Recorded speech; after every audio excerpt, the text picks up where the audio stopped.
We'll start anyway.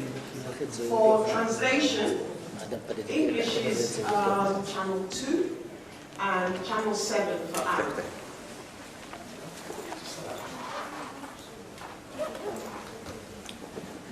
So we welcome everybody here this afternoon to this side event entitled Obstacles to Implementing Counterterrorism Measures in Yemen.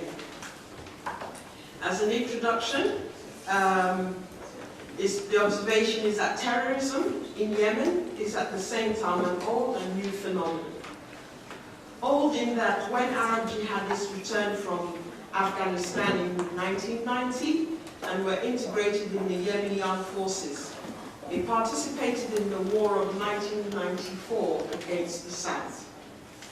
New phenomenon in that the post-1994 war period witnessed the collapse in the country's social, political and security fabric.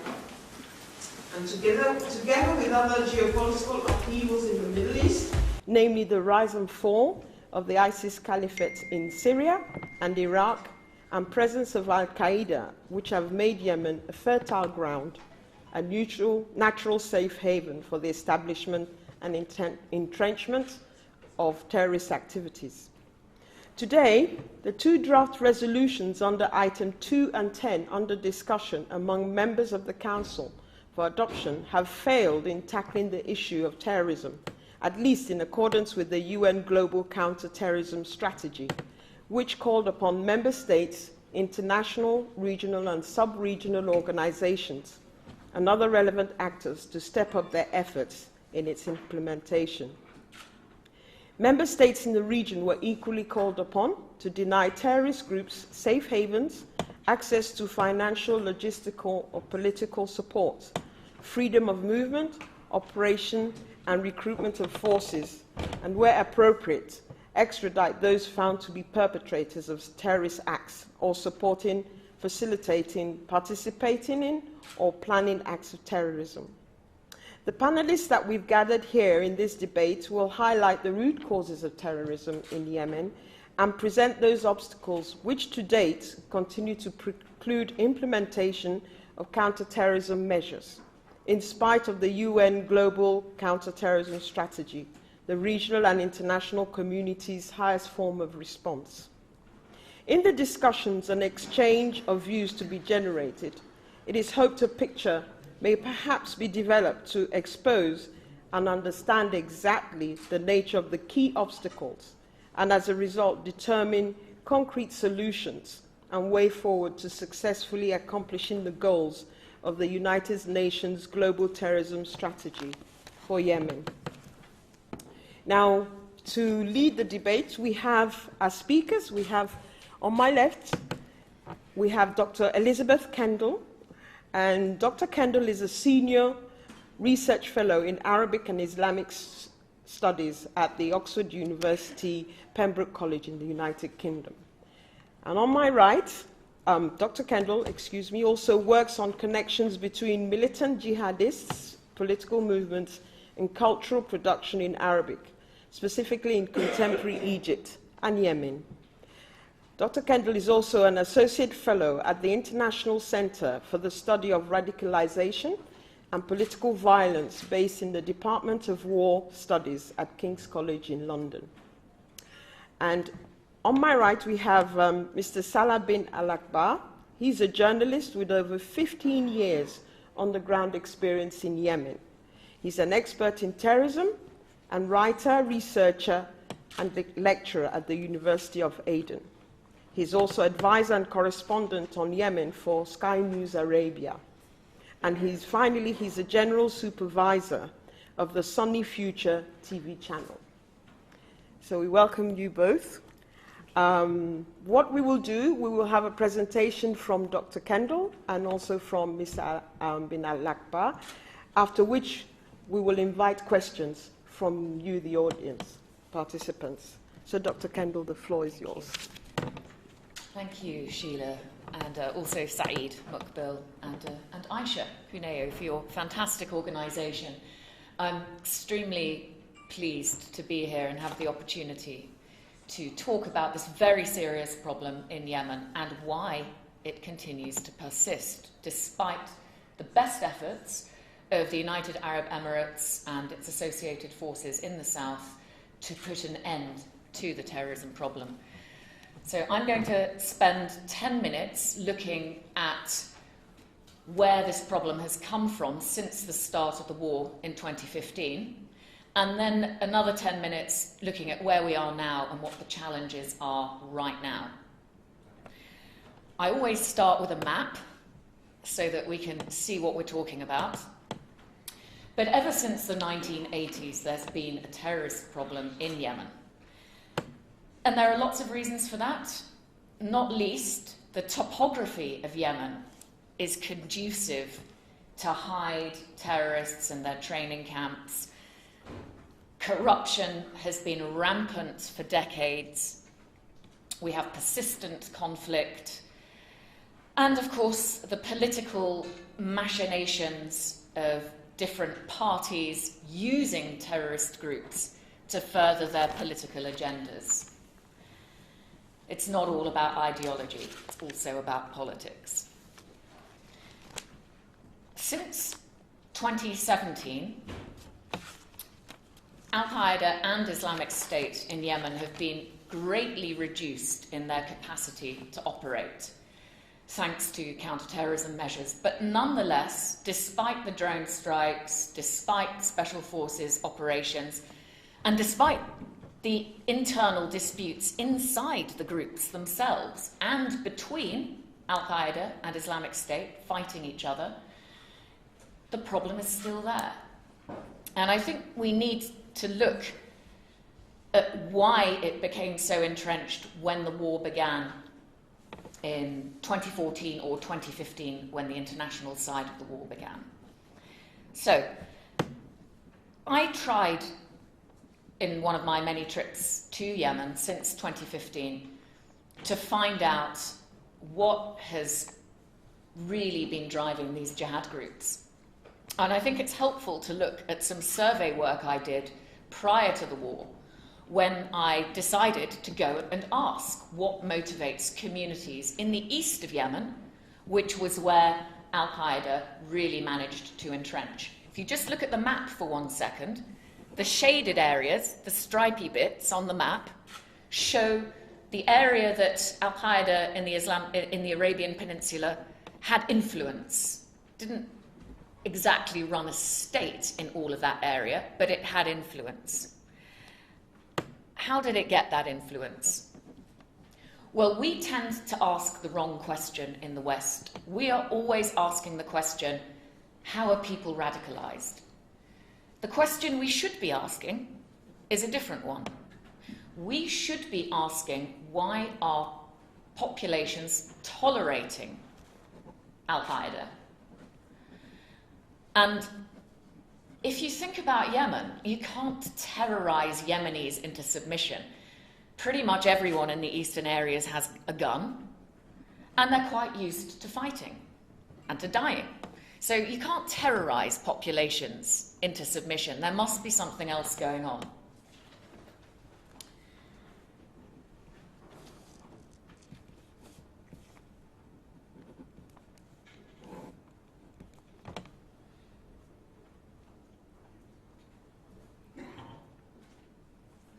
So, this slide here, this shows us the extraordinary links now between organised crime and terrorism, which are rampant since this war began. And this is because different political groups have been getting into bed with Al-Qaeda to utilise them for their political agendas. When I said that there must be something else driving the jihad, well, part of it is money. Part of it is control of these smuggling routes. These are in the east of Yemen. The weapons get dropped not only to Al-Qaeda, who helped run the networks, but also to the Houthis. So it's business. It's business, not ideology. But one other element, let me just check to see if I've got a slide that shows this. Okay, we don't have one here. One other element is that when I asked populations in the East, what is it that you actually want for your future? Only 21% answered that they wanted an imam to intervene. They wanted their religious leaders to intervene in all areas of life. Just 21%. So there's no appetite for religious rule. And only 10% wanted a single strong leader. So there must have been something else going on. And when I analysed Al-Qaeda's Twitter feed, its governance Twitter feed, during the time it was in power in Mukalla in 2015 to 2016, I found an amazing result. 56% of all of its tweets were about community development projects. What that tells us is that Al-Qaeda was trying to get on side with local communities by stepping in where corrupt governments were failing. The government was failing to address community needs. They needed security, they needed hospitals, schools, education, and Al-Qaeda was trying to help communities achieve that and therefore win toleration and support. When I went to interview leaders in Mukalla, community leaders, in late 2015, at the height of the Al-Qaeda state, they talked to me about how awful life was under Al-Qaeda rule. It was personally restrictive, they didn't like it, and the conversation went on long into the night. I suggested that we should continue our conversation the next day and talk about it in more detail. And they said, "Oh no, Doctora, we can't do that because we have a meeting with Al-Qaeda tomorrow." And I thought, wow, that's quite a contradiction. Why is that? You've just been moaning to me about Al-Qaeda. You've been complaining for the last 3 hours, and now you're telling me you're meeting them. And they said, well, yes, actually, I have a water problem in my village, and Al-Qaeda's going to sort it out. The other one had a land problem in his family. Oh, they're going to help me figure it out after years of neglect by the government. And the third one owned a cement factory. And he said, business has never been better. They're building schools and roads. So this shows you the very interesting balance. When we in the West look at our news feeds, our newspapers, and we listen to security organizations and think tanks, they always focus in on Al-Qaeda chopped off someone's hand, or Al-Qaeda stoned someone to death for adultery. And we imagine that that's all they're doing. And so our response to them is calibrated as though it's to counter an organization that is only violent. But there's so much more. And if we miss what's driving the toleration for these groups, the local concerns, the local grievances, the marginalization, the neglect, the corruption in government, if we miss all of that, then we're never going to counter them successfully. So this cannot be countered just by violence. It needs good organization, transparent politics, and uncorrupt politicians and leaders. This is the long-term way to counter Al-Qaeda. Notice that whenever Al-Qaeda did do one of the hudud punishments of Islamic law, like chopping off someone's hand for theft or stoning someone to death for sorcery or adultery, they made it look like they were a state. Very different from Daesh. Al-Qaeda always had a cordoned off big arena. You were not allowed to take close-up photographs. And they always had an ambulance or a police car in the frame. And what that meant is it looked like a state. It looked like it was in control. It looked like they were the good guys, as opposed to Daesh, who were the thugs and the the gangs and the people who corrupted Islam. Al-Qaeda was showing we can do security, the government can't. Only 3% of Al-Qaeda's tweets were about the hudud punishments, the corporal punishments of Islamic law.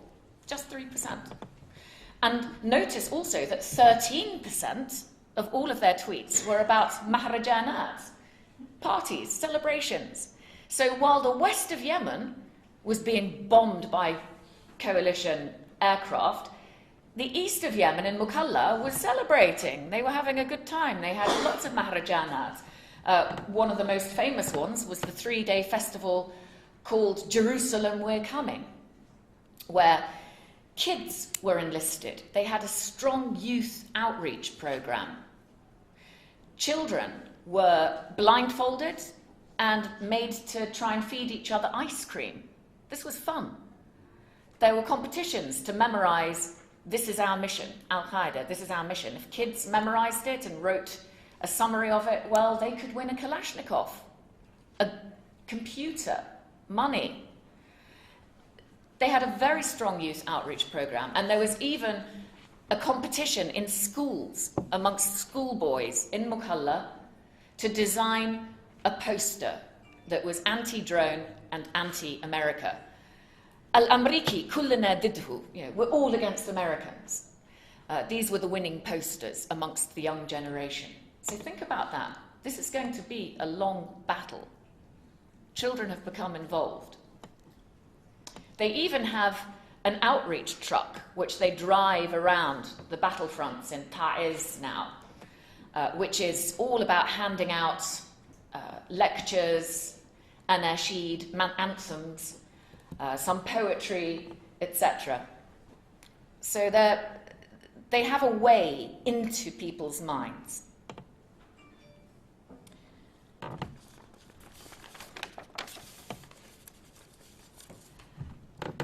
One of the things that's also missed is the way in which Al-Qaeda communicated.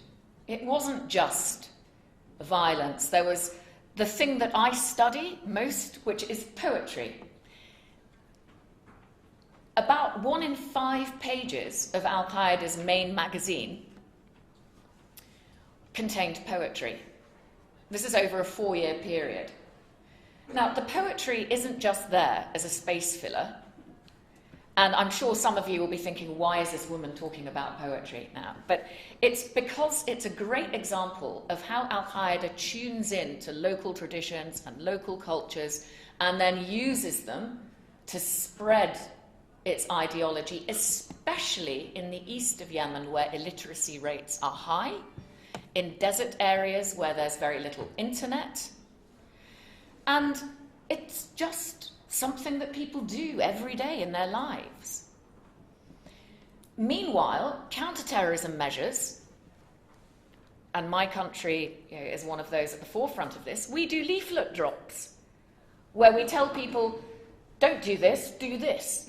This is not the way to address local populations and get them on side. It needs to be much more subtle and much more in tune with existing cultural traditions.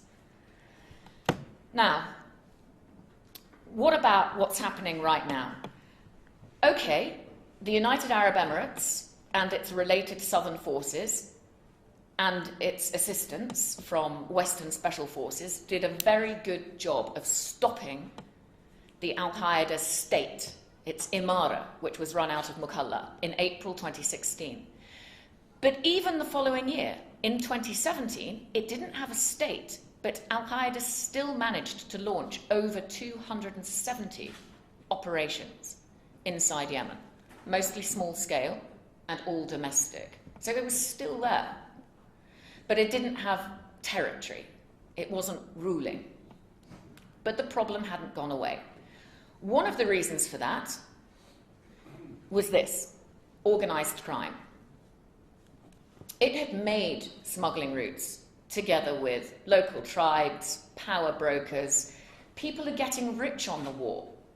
And if you think about it, even those inside the Sharia, the legitimate government of Yemen, even they have little incentive to end the war and end the war economy. Because when you've lived outside of Yemen for the last 4 and a bit years, when you, as President Hadi was the only candidate in an election, when his term came to an end in February 2014 and he was renewed by the international community, really, and not by the Yemeni people, how are you ever going to be accepted back in your country? You have no reason to end the war. And a lot of people getting rich on the economy that the war has generated. This fuels terrorism. I'm not saying that there are direct links, but I'm saying that there are links. There are links that are related to money, to power, to survival.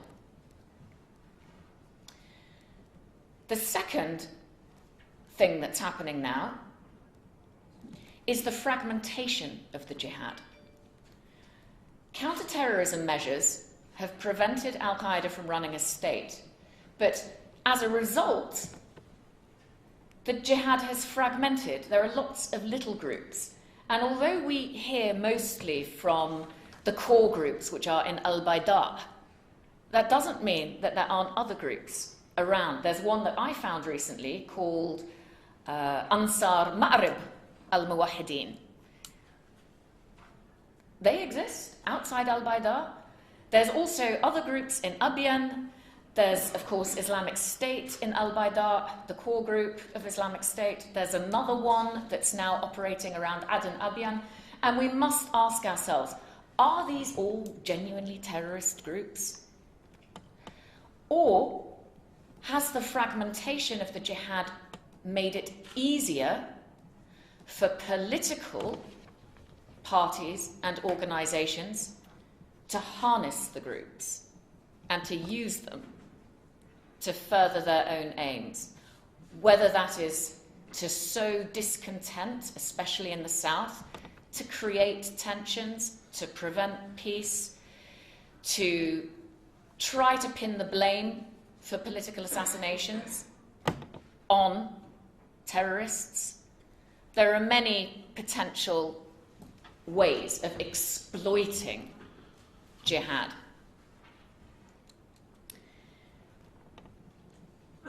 So, I undertook several interviews inside different military checkpoints in the east of Yemen alongside the smuggling routes that were used. And I learned a lot about how the political groups and the terrorist groups were collaborating together.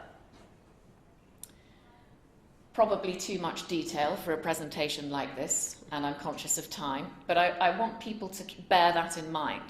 The face value of what terrorists are doing are not always what they look.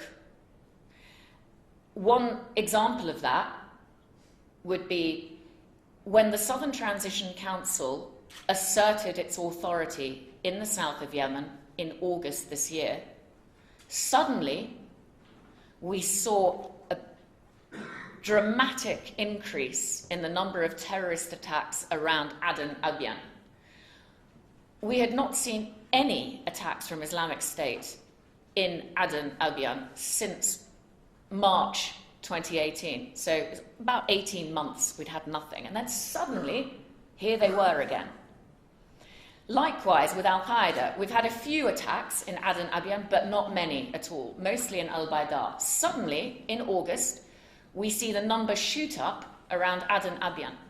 What this suggests, although I don't have hard evidence, is that the groups were being activated or utilized by external forces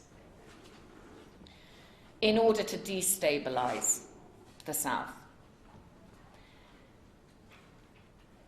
There's one final point that I would like to make, which is I think there's a new battleground now, not just amongst the children that I've just mentioned, but also potentially amongst women.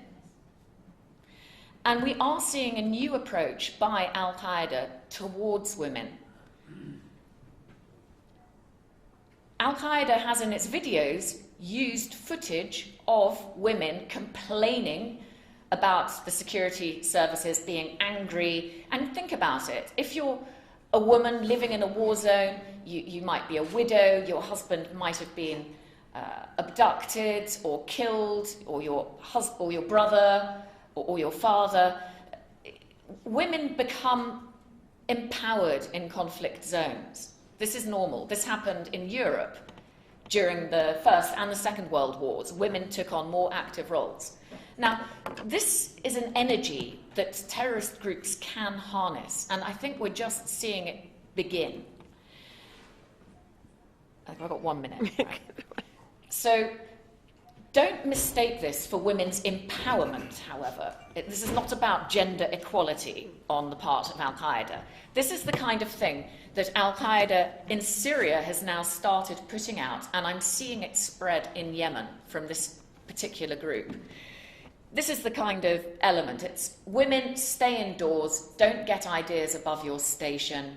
It's not your role to be engaged in combat or politics. You should be supporting the jihad in the role of wife and mother. So you see this slide here, obeying my husband is part of obeying my Lord. Don't get ideas about empowerment.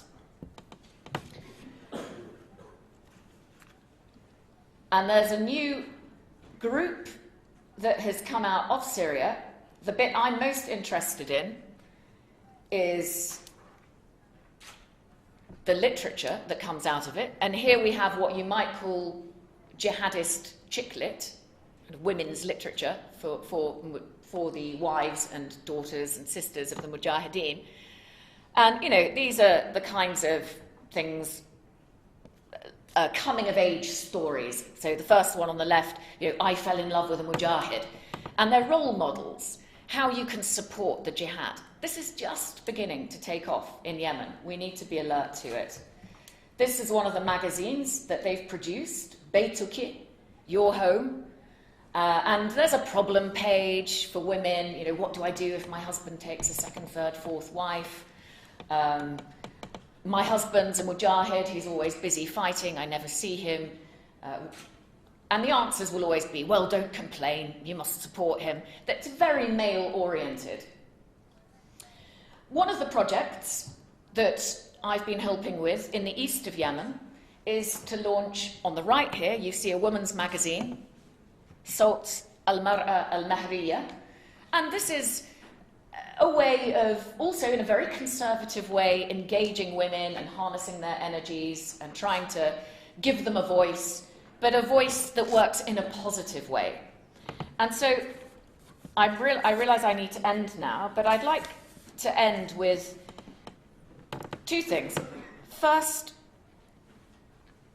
it's so important that our responses to terrorism, our counter-terrorist measures must be local.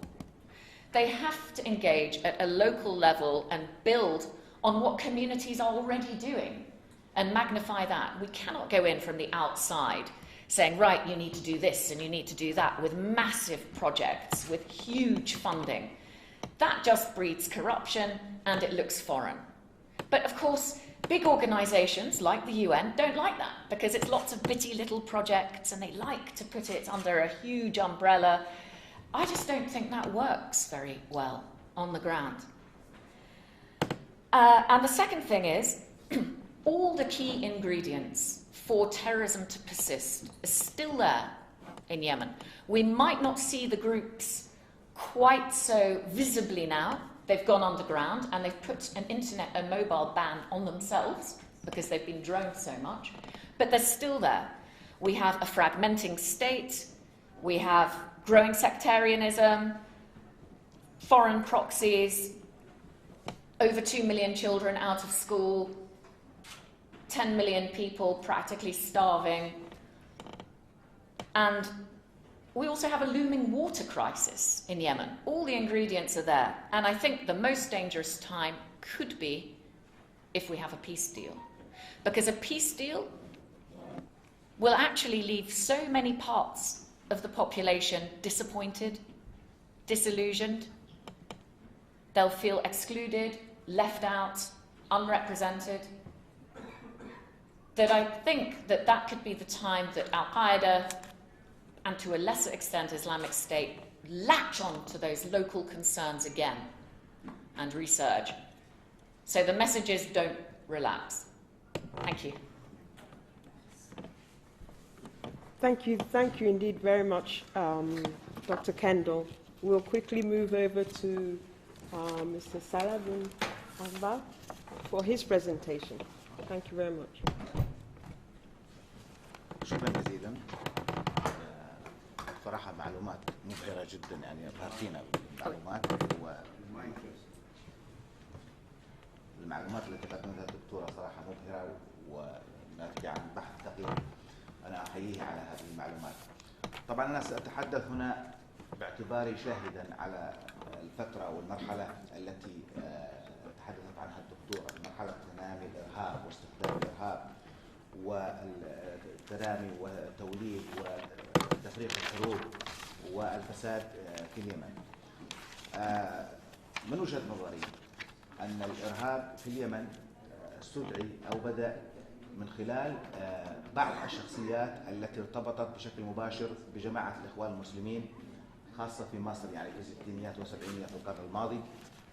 نتحدث عن شخصيات أمثال عبد المجيد الزنداني، أمثال اليزومي، أمثال شخصيات معروفة كثيرة، من ضمنها الآن مرشدين لجماعة الإخوان المسلمين في اليمن. قبل إنشاء حزب الإصلاح اليمني. هؤلاء عادوا من مصر، حتى أن مثلا عبد المجيد الزنداني قطع دراسته في الصيدلة، في كلية الصيدلة في جامعة القاهرة، ليعود بشكل مستعجل لليمن لتأسيس نواة الإخوان المسلمين.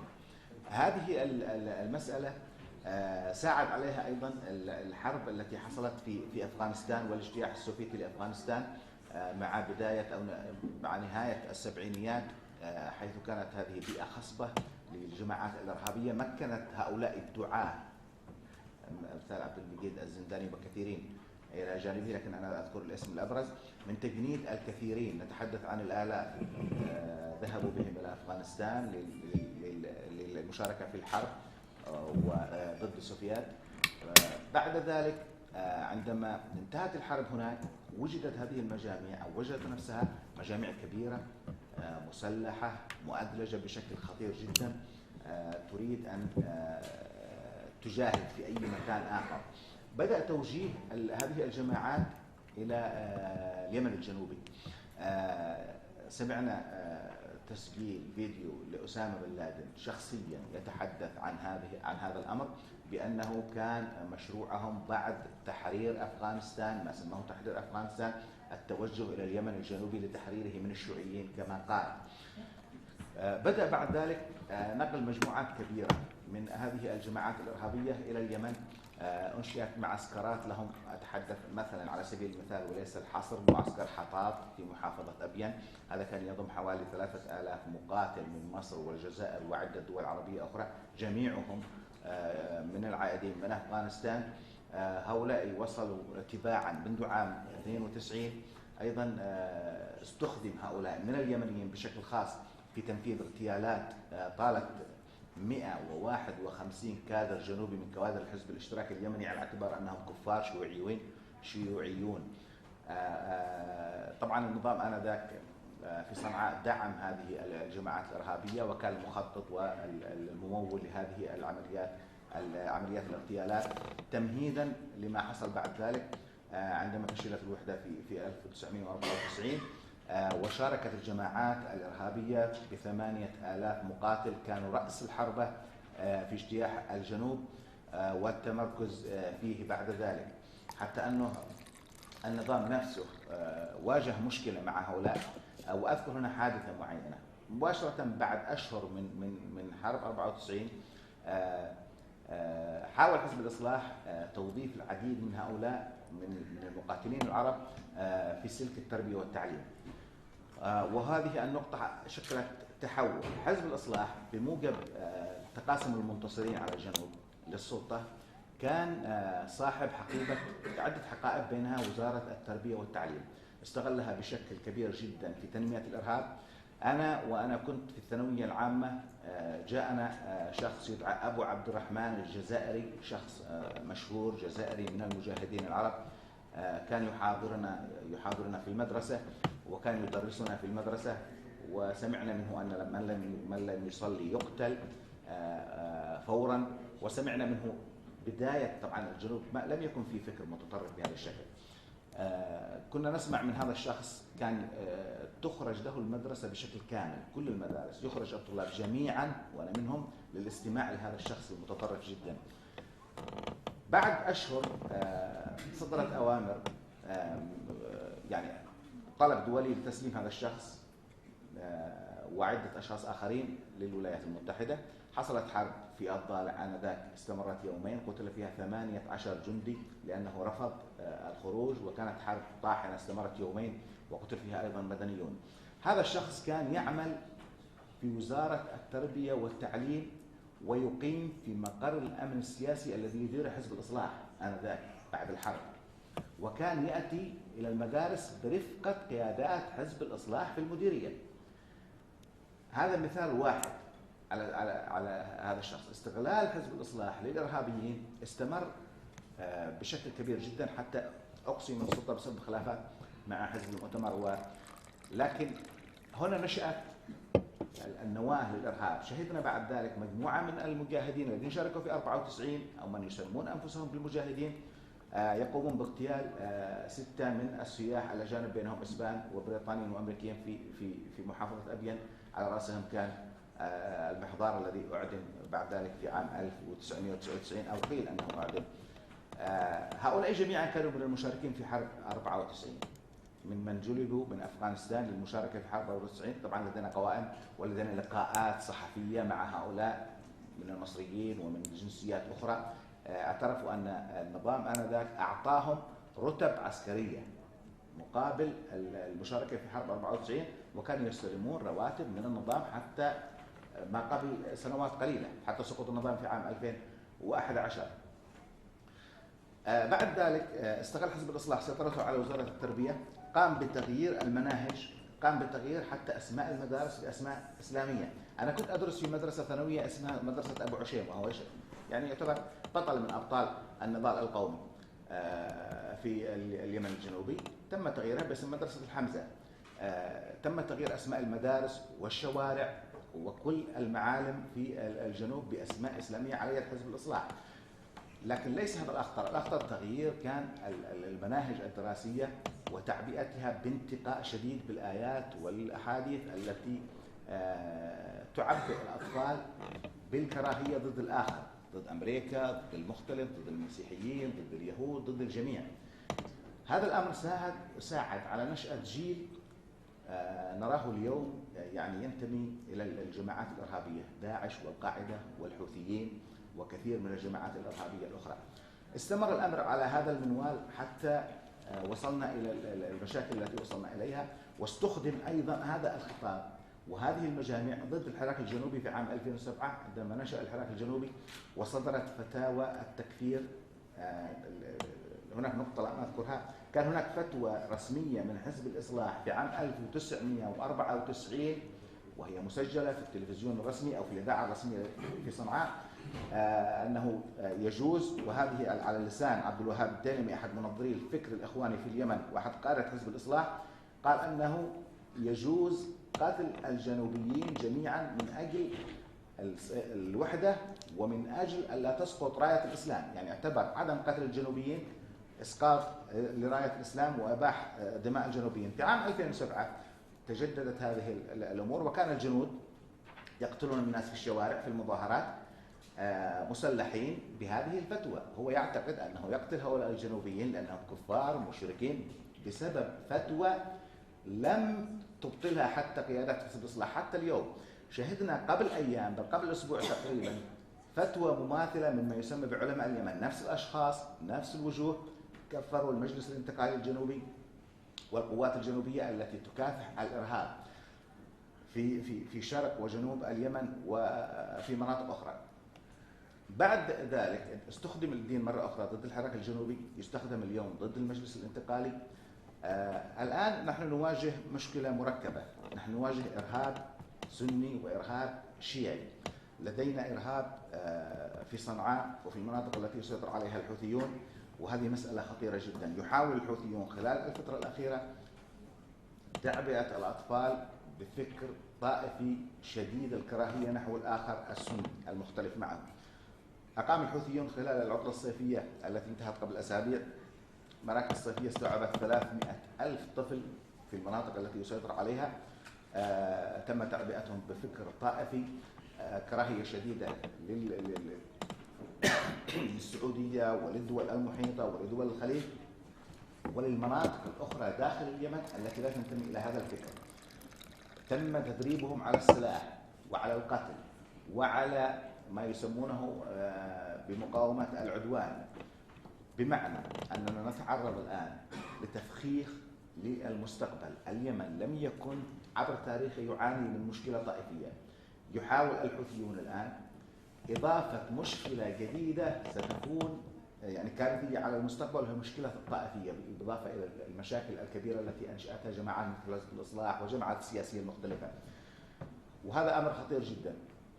إذا نحن أمام تيارين من الإرهاب. التيار الأول مستمد من فكر الإخوان المسلمين ومن فكر حسن البنا الذي عاد عبر مجموعة من الطلبة أصبحوا مشايخ فيما بعد من مصر. أيضا نحن أمام فكر إرهابي آخر بدأ يجتاح كثير من المناطق، فكر مرتبط بثورة الخميني، ما يسمى في إيران بالثورة الإسلامية. لم يعرف الوطن العربي يعني القتال الطائفي خلال العصر الحديث إلا بعد قيام ثورة الخميني التي بدأت بتمويل جماعات في لبنان وفي العراق، ومن ثم الآن ما نشهده في اليمن. نحن نشهد في اليمن هذه الحرب التي نشهدها على يد الحوثيين وقتل عشرات الآلاف على يد الحوثيين نتيجة مباشرة للدعم الإيراني ولإنشاء هذه الجماعات. هذه الجماعة الحوثية عبارة عن مجموعة تدربوا في إيران منذ بداية الثمانينات وعادوا لشأن هذه الحرب التي نشهدها. إذن الفكر الإرهابي جاء من طريقين مختلفين، كلاهما الآن يهددان المجتمع اليمني ويهددان المنطقة والعالم. نحن أمام تعبئة من طرفين، من قبل الإخوان المسلمين في طرف ومن قبل الحوثيين في الطرف الآخر، وهذه التعبئة الإرهابية تطال حتى الأطفال والنساء كما ذكرت الدكتورة. الآن في سمعتم ربما عن المشاكل الأحداث الأخيرة التي حصلت في عدن وأبين ومناطق أخرى. حاولت من خلالها يعني حزب الإصلاح والحوثيون بتعاون من الحوثيين السيطرة على الجنوب مرة أخرى وإخضاعه مرة أخرى. استخدمت للأسف الحكومة ما تسمى بالحكومة الشرعية مجاميع إرهابية، وهذه ليست دعاية. أنا يمكنني أن أذكر أسماء هنا، يمكن أن تدخلوا على مواقع الإنترنت وتجدوها مطلوبة حتى لجهات دولية. أذكر على سبيل المثال الخضر قديم. الخضر قديم هذا الرجل الأول في وزارة الداخلية اليمنية، هو قائد حراسة وزير الداخلية ومساعده الأول والمتحكم بالوزارة. هذا الرجل مطلوب منذ عام 2008 حتى للأمن في اليمن وللدول الخارجية، باعتباره كان قائدا لجماعة القاعدة في أبين في فترة ما. واعترفت وزارة الداخلية في رد على بعض الصحفيين واتهمتني أنا شخصيا بأني أثرت هذا الموضوع، وقالت، ويمكنكم أن تدخلوا على موقع وزارة الداخلية لا زال موجود هذا الرد، قالت أن هذا الشخص كان كادرا في الجماعات الجهادية. يعني وزارة الداخلية تصف الجماعات الإرهابية بالجماعات الجهادية، وهذا عند معظم الناس في مستوى التعليم المعروف يعتبر مدح ربما لهذه الجماعات.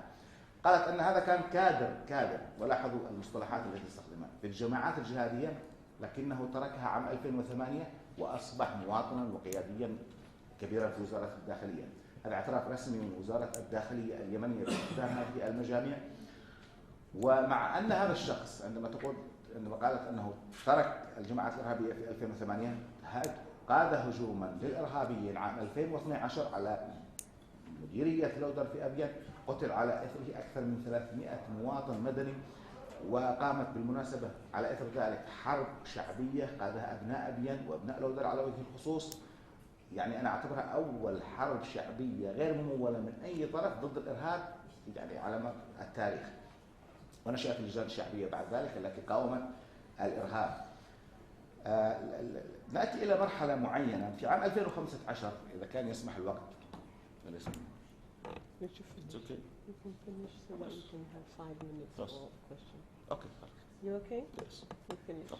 هناك الكثير طبعا لكن الوقت لم يسعنا. شكرا للاستماع دكتور. Okay, well, I'll just turn over question time to people. Bearing in mind we have 10 minutes, so we'll take a number of questions, and I'll leave it open to the speakers. We'll take the lady there, we'll take the gentleman there, and the gentleman there. Thank you very much for all of you. It's very important even today because it's related to terrorism. I will talk in Arabic because it's easier for me to express the situation in Yemen. في الواقع هذه من أهم المحاورات. الإرهاب يضرب أطنابه في كل مكان في اليمن. يوجد في اليمن الآن مجاميع كثيرة جدا لها علاقة بالإرهاب، والعلاقة مباشرة. حتى للأسف الشديد الحكومة الشرعية في مالك التي تعتقل حافظ مطير وتم تعذيبه الإخوان المسلمين والهاشميين الذين في مأرب اعتدوا وضربوا حافظ مطير الذي كان معهم لأنه تكلم في فيسبوك وفي تويتر فقط لا غير. أنا أؤكد أن الإرهاب موجود في مفاصل الشرعية وليس بعيدا عن الشرعية. فقد ضرب حافظ مطير ضربا مبرحا إلى درجة أنه صدرت أوامر بإخراجه ولا يستطيع إخراجه لأنه ضرب ضربا شديدا. الإرهاب موجود وليس، وكما قالت الدكتورة don't relax. الإرهاب everywhere in Yemen and it will be very catastrophic in all of the world. Thank you. Thank you very much. The gentleman there, please.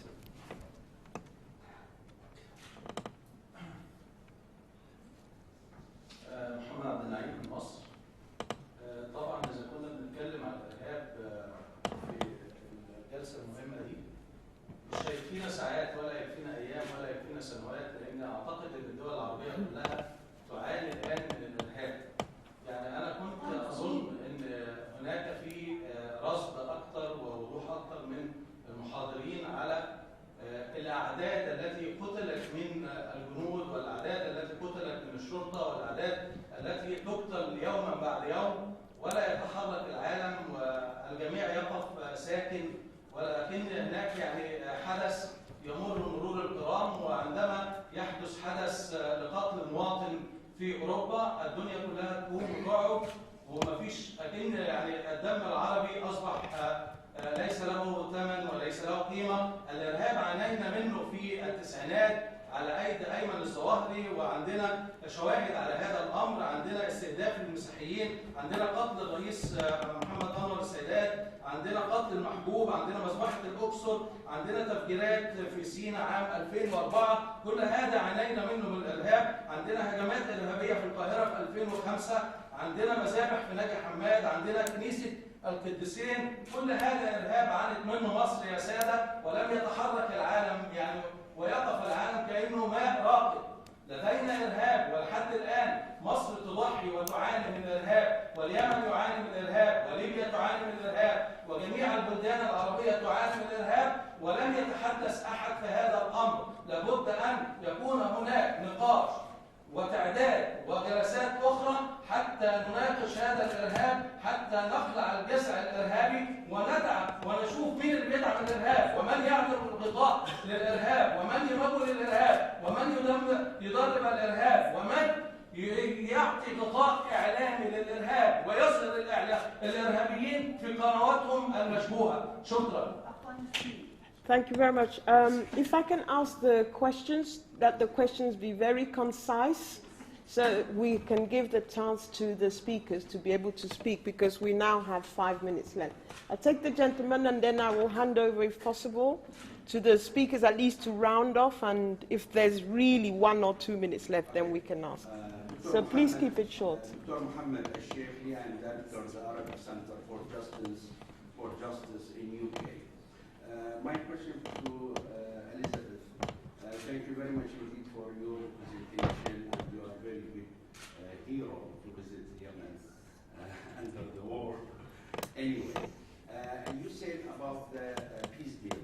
I agree with you, but do you think we need a new program for the transitional justice in Yemen, like human rights, like reconciliation? This is my question. And the other question to Mr. صلاح. أنا أتفق معك سيدي الفاضل فيما تفضلت به. أنا أعتقد أن الأنظمة الرسمية العربية ارتكبت خطأ عندما تم إعادة المجاهدين العرب بعد حرب أفغانستان، ولم يتم إعادة إدماج هؤلاء المجاهدين في المجتمعات العربية من خلال البرامج التي تمنح هؤلاء الابتعاد عن الأفكار الأيديولوجية التي كانوا يحملونها وقاتلوا من أجلها في أفغانستان. شكرا جزيلا. May I just ask the speakers really to be very, very brief, because the other people who are to take over here for the next session, I'm really sorry that we can't take any more questions, but I wish to allow the speakers to be very short and brief in their response, please. So, if I can ask Dr. Keyndal. Oh, I'm so sorry there wasn't more time to hear comments. So clearly people are very passionate, and I understand why passions are aroused by this. There's only one comment I need to make. Yes, of course it would take days to talk properly about terrorism problem in the Middle East, but we only have 20 minutes each, unfortunately. Dr. Mohammed, I believe we should have transitional justice. I think this is necessary, and I think that it's one of the reasons we're in the terrible situation, one of many reasons we're in the terrible situation we are now in Yemen, is that when Ali Abdullah Saleh was ousted from power, there was no transitional justice, and perhaps there should have been. I think this is required, not just for now, but for future generations. People need to understand that actions have consequences. Mr. Salah. أشكرك دكتور محمد. صحيح ما قلت إنه لم يتم إدماجهم.